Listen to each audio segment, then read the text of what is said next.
Ayez vos esprits renouvelés en ce qui concerne votre relation avec Dieu. Nous vivons sous une nouvelle alliance, une alliance de grâce. Dieu n'est pas là avec un marteau à la main, prêt à vous donner un coup sur la tête quand vous commettez une petite erreur. Il ne confisque pas vos jouets chaque fois que vous faites une bêtise. Restez avec nous dans Jouissez de votre vie.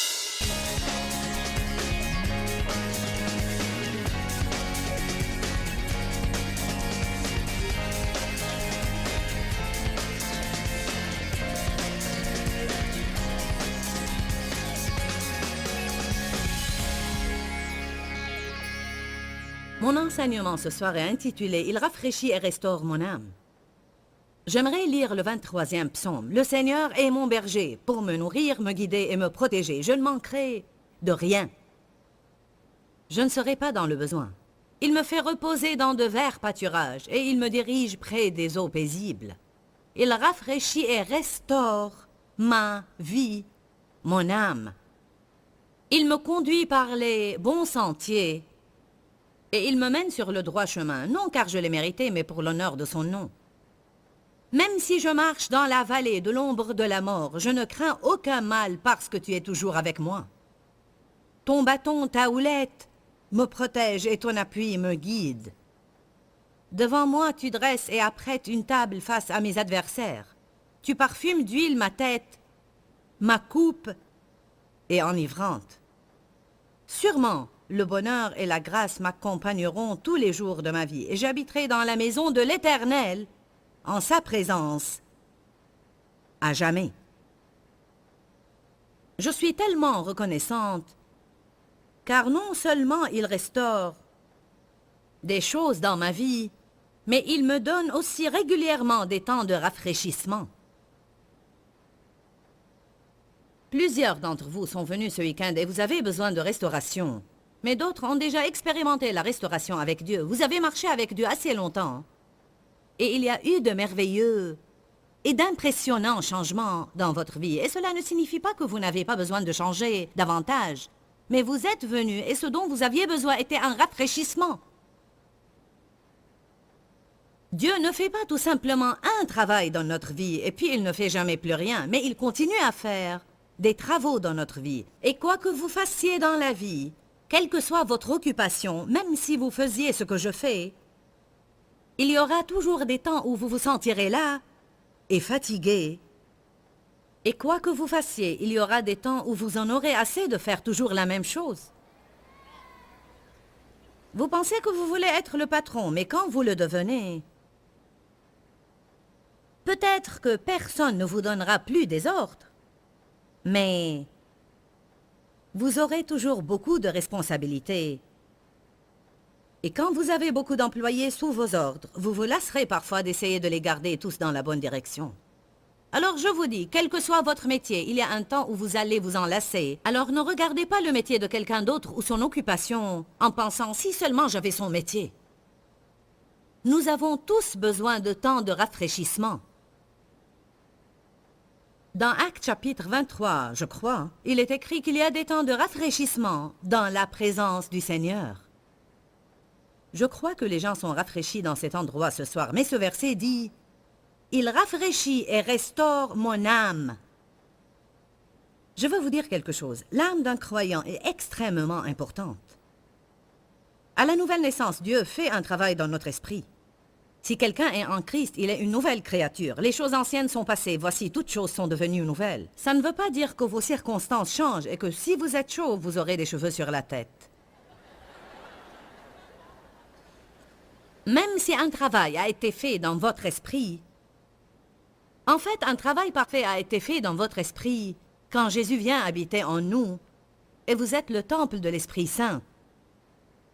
Vous êtes la maison de Dieu. Si vous êtes né de nouveau, il vit en vous. Pensée impressionnante. Il doit vous purifier l'esprit et le rendre saint avant qu'il ne puisse y habiter, car là où l'esprit se trouve est un endroit saint. Alors tout ce dont nous avons besoin pour mener une vie juste est en nous comme une graine. Sachez qu'un des noms par lesquels on réfère à Jésus est la graine avec un G majuscule. Il est la graine, et en fait la Bible amplifiée va même jusqu'à dire la semence de Dieu Tout-Puissant. Alors vous avez une graine de tout ce que Dieu est en vous. Si vous avez accepté le Christ comme votre sauveur, si vous êtes né de nouveau, ce qui veut dire en fait que vous croyez que Jésus est mort sur la croix, vous croyez qu'il est le seul sacrifice acceptable pour vos péchés, vous savez que vous ne pouvez pas être sauvé par vos œuvres, vous croyez que son sang seul peut laver votre péché et vous acceptez cela, vous croyez cela, alors vous êtes né de nouveau. Cela ne veut pas dire que vous n'allez pas commettre des erreurs, ni que vous n'aurez pas de mauvaises pensées, ni que vous n'allez pas avoir des emportements. Cela ne veut pas dire que vous êtes totalement soumis à Dieu, mais cela veut dire qu'il y a une graine en vous, et si vous laissez cette graine grandir dans votre vie, vous pourrez en arriver au point où vous pensez selon l'esprit du Christ, vous réagissez de la même manière que lui, vous marchez dans l'amour, vous marchez dans le fruit de l'esprit. Vous êtes soumis à la volonté de Dieu. Cela ne veut pas dire que vous ne vous débattrez jamais à cet égard, mais que vous allez en fin de compte gagner la bataille. Progressivement, ceci se passe dans notre vie, de gloire en gloire, petit à petit. Nous sommes transformés totalement en son image. Alors la vie chrétienne est un voyage. Le christianisme doit être vécu et doit être mis en pratique dans notre vie quotidienne. Le christianisme ne vous sera d'aucun bien s'il n'a aucun effet sur votre vie quotidienne. Amen. L'âme et la pensée, la volonté et les émotions. Dites avec moi. Pensée, volonté, émotion. Ma pensée révèle mes idées, ma volonté me dit ce que je veux et mes émotions me disent comment je sens. Aucune de celles-ci n'a nécessairement quelque chose à voir avec Dieu. Vous savez bien que vous pouvez être né de nouveau et avoir Jésus vivant à l'intérieur de vous et continuer à vivre selon la chair et être complètement charnel, ce qui veut dire que vous vivez conformément à ce que vous pensez, voulez et sentez. Né de nouveau, mais vivant conformément à votre volonté, vos pensées et vos désirs. Vivant selon les émotions. Et quand nous vivons selon les émotions, si les circonstances sont encourageantes, nous sommes encouragés. Si elles sont décourageantes, nous sommes découragés. S'il y a quelque chose que le monde a besoin de voir aujourd'hui, c'est la stabilité. On a besoin de voir des personnes stables qui restent toujours en paix quand les circonstances ne sont pas bonnes. On a besoin de voir des exemples vivants. Des gens qui disent « Je pratique ma foi et je ne me suffis pas d'un autocollant ». Je ne vais pas simplement à l'église le dimanche matin, mais je mets en pratique ma foi. Alors, je suis vraiment contente d'avoir cette promesse dans le psaume 23, « Il restaure mon âme », parce que cela veut dire qu'il va redresser, ajuster, réformer mon âme. Une des premières choses qui doit arriver à un croyant est d'avoir les pensées renouvelées, et c'est un travail continu qui durera tous les jours de notre vie jusqu'à ce que Jésus revienne nous prendre. 2 Corinthiens 10 dit « Car les armes avec lesquelles nous combattons ne sont pas charnelles, mais elles sont puissantes par la vertu de Dieu pour renverser les forteresses, les sophismes et les raisonnements. Et ce sont des activités de la pensée. Et toute puissance altière qui s'élève contre la connaissance de Dieu. Alors, nous avons la parole, mais nous avons aussi un diable qui nous ment. Il y a quelqu'un qui s'appelle le Dieu de ce siècle, le Dieu du système de ce siècle. Satan, le diable, Lucifer. Il est un archange déchu qui avait l'opportunité de servir Dieu puissamment, mais il s'est rebellé et il est tombé. Il attaque les pensées des gens, car s'il réussit à nous faire penser d'une manière erronée, il réussira à nous faire vivre de même. Proverbe chapitre 23, verset 7 dit « L'homme est comme les pensées de son âme ». Il faut que l'esprit soit renouvelé. La lettre aux Romains chapitre 12, verset 2 dit que Dieu a un bon plan pour nos vies. Dites tous, Dieu a un bon plan pour ma vie. Croyez cela, sinon ce plan ne se réalisera jamais dans votre vie. Croyez que quoi qu'il se passe maintenant et quoi qu'il se soit passé, Dieu a un bon plan pour votre vie. Vous n'avez pas à convaincre Dieu d'être bon avec vous, il veut déjà être bon avec vous. Satan a un mauvais plan, mais Dieu a un bon plan pour votre vie. Mais il est écrit dans Romains que, bien que Dieu ait un bon plan pour votre vie, il faut que vos pensées soient complètement renouvelées. complètement renouvelé, sinon vous n'expérimenterez jamais ce bon plan. Ces forteresses mentales, ces manières erronées de penser, doivent être renversées dans nos vies. Pensez correctement concernant votre personne, concernant votre relation avec Dieu. Pensez correctement concernant les autres personnes. Vous devez apprendre à penser correctement à vos circonstances. Ce sont 4 domaines dans lesquels nous devons apprendre à penser correctement. Ayez des pensées justes sur votre personne. Pensez à vous-même conformément à la parole de Dieu et non à ce que les gens vous disent ou à ce que le diable vous dit. Car le diable vous dira que vous êtes stupide, vous êtes laid, vous êtes imbécile, vous n'avez aucun don, vous n'avez aucun talent, vous êtes nul, personne ne vous aime. Mais vous ne trouverez pas ça dans la parole de Dieu. Alors il faut que nos forteresses mentales négatives et erronées soient renversées et nous devons être en accord avec Dieu et en désaccord avec Satan. Pensez correctement à votre relation avec Dieu. Beaucoup de gens ont une façon de penser légaliste. Ils ne sont que les pharisiens des temps modernes. Ils ne font que vivre en essayant toujours de suivre des réglementations légalistes. Si l'Église n'a pas déjà suffisamment de lois, ils inventeront les leurs. Et la loi vole votre joie. Quand vous vivez sous la loi, celle-ci volera votre joie. Et vous pouvez faire une loi de n'importe quoi. Pour moi, avoir une maison propre était une loi. Et vous ne pouviez pas vivre heureux dans ma maison car la loi était « nous avons à la garder propre ». Dieu est pour la propreté et on doit prendre soin de ce que nous avons, mais on ne doit pas tellement exagérer que les gens ne pourront même pas vivre dedans.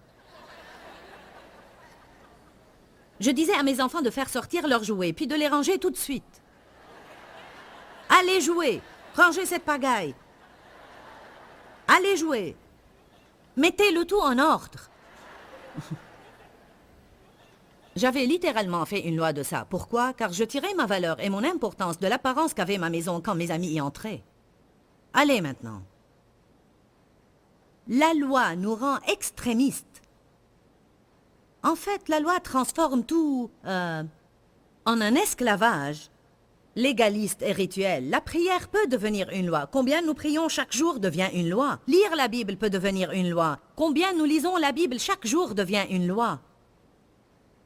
La loi n'est jamais question de qualité, mais elle est question de quantité. La loi ne vous dit pas que si vous méditez sur un seul verset et vous recevez une révélation, ce serait suffisant. Elle dit que vous devez lire X nombre de chapitres, sinon Dieu ne sera pas heureux. Alors nous lisons, et nous lisons à toute vitesse, car nous nous sentons fiers si nous avons la quantité. Et Dieu nous dit, avez-vous appris quelque chose?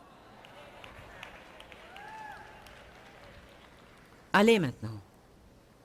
Ayez vos esprits renouvelés en ce qui concerne votre relation avec Dieu. Nous vivons sous une nouvelle alliance, une alliance de grâce. Dieu n'est pas là avec un marteau à la main, prêt à vous donner un coup sur la tête quand vous commettez une petite erreur. Il ne confisque pas vos jouets chaque fois que vous faites une bêtise.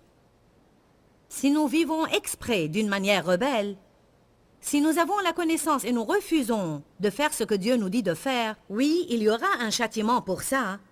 Et oui, cela affectera les bénédictions dans notre vie, car Dieu ne va pas nous bénir si nous vivons selon la chair, parce que nous n'apprendrons jamais à vivre selon l'esprit. Je commets moi-même des erreurs. Nous commettons tous des erreurs. Dieu me bénit et j'ai appris que ma justice ne provient pas de l'application des lois, mais elle provient du sang de Christ. Il faut que vous ayez les pensées renouvelées concernant votre personne et votre relation avec Dieu. Il faut que vous ayez les pensées renouvelées concernant le domaine des circonstances. Si quelqu'un pense que ces circonstances vont toujours être de sorte à le garder heureux, alors il a certainement tort et il va être déçu. Amen. Nous devons apprendre que nous pouvons trouver Dieu dans toutes circonstances et que si d'une manière ou d'une autre nous lui faisons confiance, il fera de sorte que toutes les choses concourront à notre bien. Et comme ça, nous ne nous débattrons pas avec toutes nos circonstances, mais nous pouvons faire de notre mieux et nous pouvons prier et puis faire confiance à Dieu concernant les choses desquelles nous n'arrivons pas à nous débarrasser car elles concourront à notre bien. Et nous avons besoin d'avoir nos pensées renouvelées concernant les gens. Les gens. Béni soit Dieu, les gens. La plupart des problèmes que nous avons dans notre vie sont en relation avec les gens. S'entendre avec les gens est un défi. Vous savez pourquoi? Car ils sont tous différents. Et ils s'attendent tous à une chose différente de nous. Ils veulent tous des choses différentes de nous. Mes enfants veulent une chose, mon mari veut autre chose. Les gens qui viennent à mes conférences veulent autre chose. Si vous avez un patron, il veut autre chose. Tout le monde veut des choses différentes. Ma mère et mon père veulent une chose, ma tante autre chose, mes amis veulent autre chose. Si vous ne faites pas attention, vous pouvez sentir comme si vous étiez écartelé par toutes ces choses que les gens veulent. Alors nous devons apprendre à aimer les gens et leur être une bénédiction, mais ne pas leur permettre de nous dominer et nous manipuler et ne pas laisser leurs demandes voler notre joie. Écoutez ce que je vais dire. Nous devons avoir nos pensées renouvelées, à tel point que nous croyons le meilleur à propos des gens, et nous ne soyons pas vexés à chaque fois que quelqu'un dit la moindre chose qui ne sonne pas bien chez nous. Amen.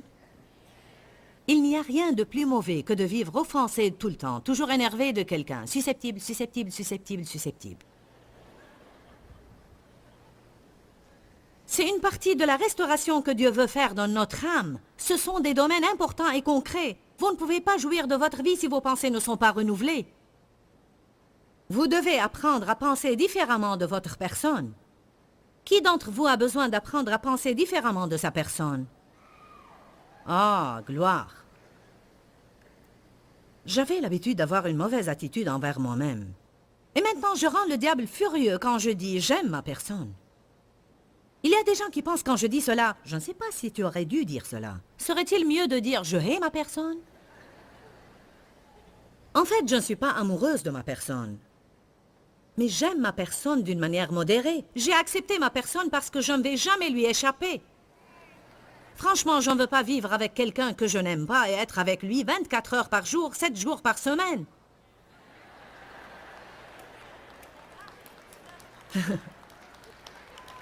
C'est ça.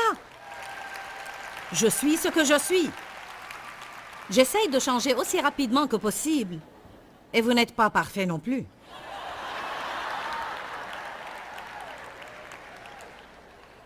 Il y a plein de domaines dans lesquels je veux grandir et m'élever un peu plus haut. Mais j'ai à aimer ma personne telle qu'elle est sur mon chemin vers le but. J'ai appris beaucoup au sujet de vivre sous la grâce et non pas vivre sous la loi. J'ai beaucoup changé comparé à ce que j'étais au début, mais parfois je me retrouve encore sous la loi dans certaines situations. Mais je remercie Dieu pour la révélation que j'ai au sujet de la nouvelle alliance, parce que je vous dis, j'aurais été une grande pharisienne. J'aurais été une pharisienne par excellence. J'ai appris beaucoup sur comment gérer mes circonstances, comment penser et regarder mes circonstances d'une manière différente. Et dire, Dieu est quelque part dans ça. Je ne sais pas pourquoi je suis dans cet embouteillage alors que je veux être là-bas et je suis déjà en retard. Mais quelque part, Dieu est dans ça. Allez maintenant. Et puis cela commence à rendre la vie plus facile. Etc., etc., etc. Et je peux vous donner beaucoup d'exemples. J'ai appris plein de choses au sujet des gens, comment les gens sont différents et comment vous devez simplement les accepter tels qu'ils sont, que je ne peux pas changer les gens, que Dieu seul peut les changer. Et si j'essaye moi-même de changer les gens, cela pourrait passer pour un contrôle. Nous ne pouvons pas fabriquer des petites boîtes et mettre tout le monde dedans et leur dire « vous devez être comme j'aimerais que vous soyez ». Une des grandes révélations que vous pouvez recevoir dans la vie est que personne n'est comme vous. Et croyez-moi, il n'y a pas de mal en ça. Nos vies sont incorrectes car nos pensées sont incorrectes. Et nos vies ne peuvent être correctes à moins que nos pensées soient correctes. Nos émotions sont souvent blessées et offensées et elles nous ont dominés dans le passé, mais Dieu veut nous ranimer et nous restaurer sur le plan émotionnel. Il faut que les émotions soient rétablies. Il faut que nous arrêtions de dépenser guidés par nos émotions. Il faut que nous arrêtions de prendre des décisions émotives. Utilisez la sagesse. Et la sagesse est de faire maintenant ce qui va vous satisfaire plus tard, et non pas de faire maintenant ce que vous avez envie de faire à l'instant. Puis passer des années souhaitant ne pas l'avoir fait.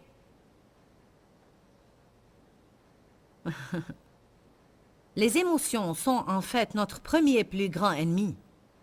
Elles font tomber les gens dans plus de problèmes que n'importe quoi d'autre, parce qu'il y a de petites décisions que nous prenons chaque jour, mais il y a de grandes décisions que nous prenons, et nous ne devons pas les prendre guidées par nos émotions. L'émotion a des hauts et des bas. Par exemple, j'ai appris que si j'avais une somme d'argent et je n'avais pas l'intention de la dépenser, mais je l'ai mise de côté pour faire quelque chose avec, si je vais au centre commercial et je vois quelque chose,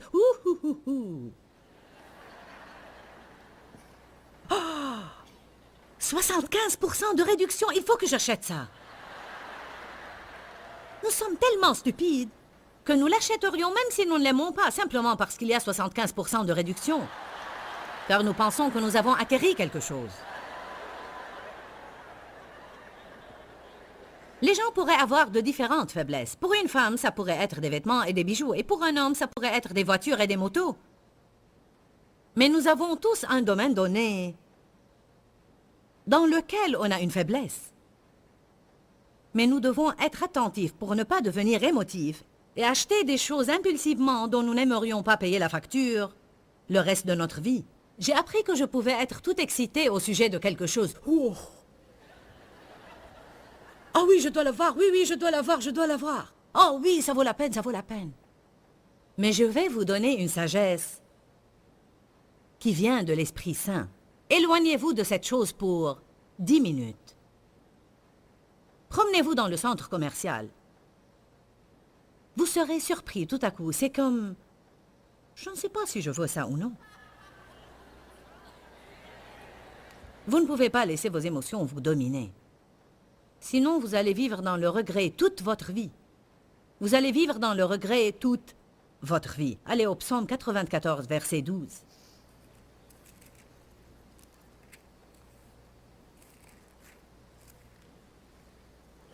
Il ranime et restaure mon âme.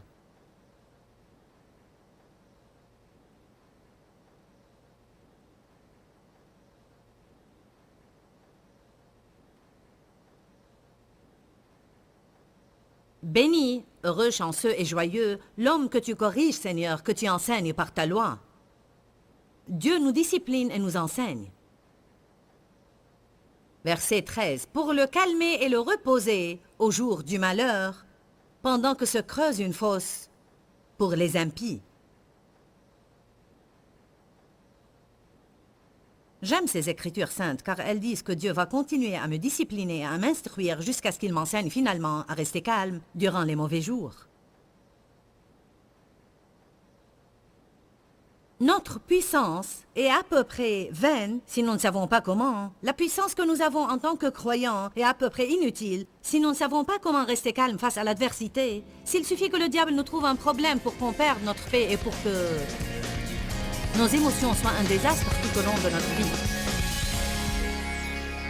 Nous étions en train de parler de comment le Seigneur, notre berger, restaurera notre âme. Peut-être que vous avez lu cela plusieurs fois et vous ne savez pas vraiment ce que cela veut dire, mais personnellement, je comprends ce que cela veut dire, car j'avais besoin que mon âme soit restaurée. Vous êtes un esprit, vous avez une âme, et vous vivez dans un corps. Mais c'est quoi votre âme? Votre âme est vos pensées, votre volonté, vos émotions, et je vous le dis. Le temps que le diable ait terminé avec moi dans mon enfance, en fait, je ne crois pas vraiment qu'il ait terminé, mais j'ai moi-même mis fin à ses plans. Mes pensées étaient en désordre, mes émotions étaient hors contrôle. J'étais têtue et rebelle et je ne savais certainement pas comment soumettre ma volonté à Dieu. Je peux vous dire maintenant et certifier que le Seigneur a restauré mon âme. Si vous êtes malade dans votre corps, vous prenez du médicament. En fait, la parole de Dieu est un médicament pour nos âmes. Si vous avez des problèmes dans votre intérieur, vos émotions ont besoin d'être touchées par Dieu, vos pensées ont besoin d'être touchées, votre volonté a besoin d'être touchée par Dieu, peut-être vous êtes têtu et rebelle. Laissez la parole de Dieu pénétrer en votre fort intérieur et vous guérir. N'oubliez pas que nous vous aimons. Que Dieu vous bénisse et demeurez dans la parole. Quand, Seigneur, quand? Dans ce livret, Joyce Meyer vous apprend à faire confiance au temps de Dieu. Pour obtenir ce livret gratuitement, écrivez-nous à Joyce Meyer, boîte postale 40095-6300 Larnaca, Chypre. Ou bien visitez notre site web www.joycemeyerme.org/fr.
Ngọt rượu đã bóng nắng cháy giữa đồng, kỷ niệm yêu thương trong tôi ngày ấy, tiếng ru gọi hãy nhớ biết bao.